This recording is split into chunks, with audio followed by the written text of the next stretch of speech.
ఈరోజు చందానగర్ పోలీస్ స్టేషన్లో Chandanagar police staff అలాగే ఎస్ఓటీ టీమ్స్ అలాగే సిసిఎస్ టీమ్స్ ఎవరైతే ఉన్నారో మాకు మొన్న ఒక శనివారం మధ్యాహ్నం నాడు కంప్లైంట్ రావడం జరిగింది.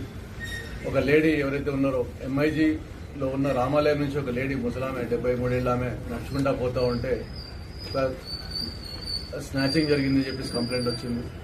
దాని మీద ఇమీడియట్గా మేము అక్కడ పోవడం జరిగింది. ఈ లోపల ఇంకో కంప్లైంట్ దాని మీద ఇంకొక లేడీ కూడా ఇమీడియట్గా ఒక 73 ఏళ్ళ ఆమె కూడా ఇంకొక లేడీ ఆమె కూడా రామాలయం నుంచి వస్తూ ఉంటే ఆమె దగ్గర నుంచి కూడా ఒక గొలుసు లాక్కోవడం జరిగిందని కంప్లైంట్ ఇచ్చింది. అంటే ఒకటే రోజు ఒక 3 నిమిషాల గ్యాప్లో 2 కంప్లైంట్లు రావడం జరిగింది. అంటే చైన్ స్నాచింగ్ కంప్లైంట్ రావడం జరిగింది.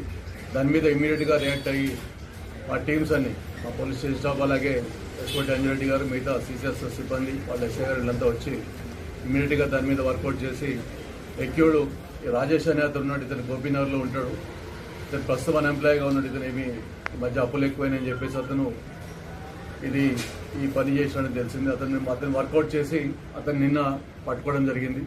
అంటే వితిన్ 24 hours లోపల మనం స్నాచింగ్ చేసి ఇతన్ని మనం వర్కౌట్ చేసి కంబైన్డ్ ఎఫర్ట్స్ పెట్టి పట్టుకోవడం జరిగింది అనమాట.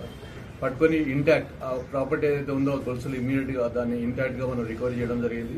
అంటే అతను ఫస్ట్ టైం అఫెండ్, ఇంతకుముందు అఫెన్స్ చేయలేదు. అతనికి దాదాపు 20 లక్షల అప్పులు ఉన్నాయని తెలిసింది.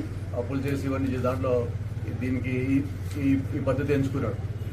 కాబట్టి మీ ద్వారా మేము తెలియజేపేది ఏమంటే ఈ లేడీస్ ఎవరైతే బయట మధ్యాహ్నం కూడా ఒంటరిగా వృద్ధులు తిరుగుతూ ఉంటారో వాళ్ళు కొద్దిగా జాగ్రత్తగా చర్యలు, అంటే బయట గుళ్ళకు పోయినా కానీ ఇంకెక్కడ పోయినా కానీ వాళ్ళతో పాటు పక్కన ఎవరైనా సహాయకంగా ఎవరైనా పెట్టుకుంటే బాగుంటుందని చెప్పేసి మీ ద్వారా తెలియజేస్తా ఉన్నాం. మొన్న మధ్యాహ్నం శనివారం మధ్యాహ్నం జరిగింది. నిన్న పొద్దున వాళ్ళని పట్టుకోవడం జరిగింది.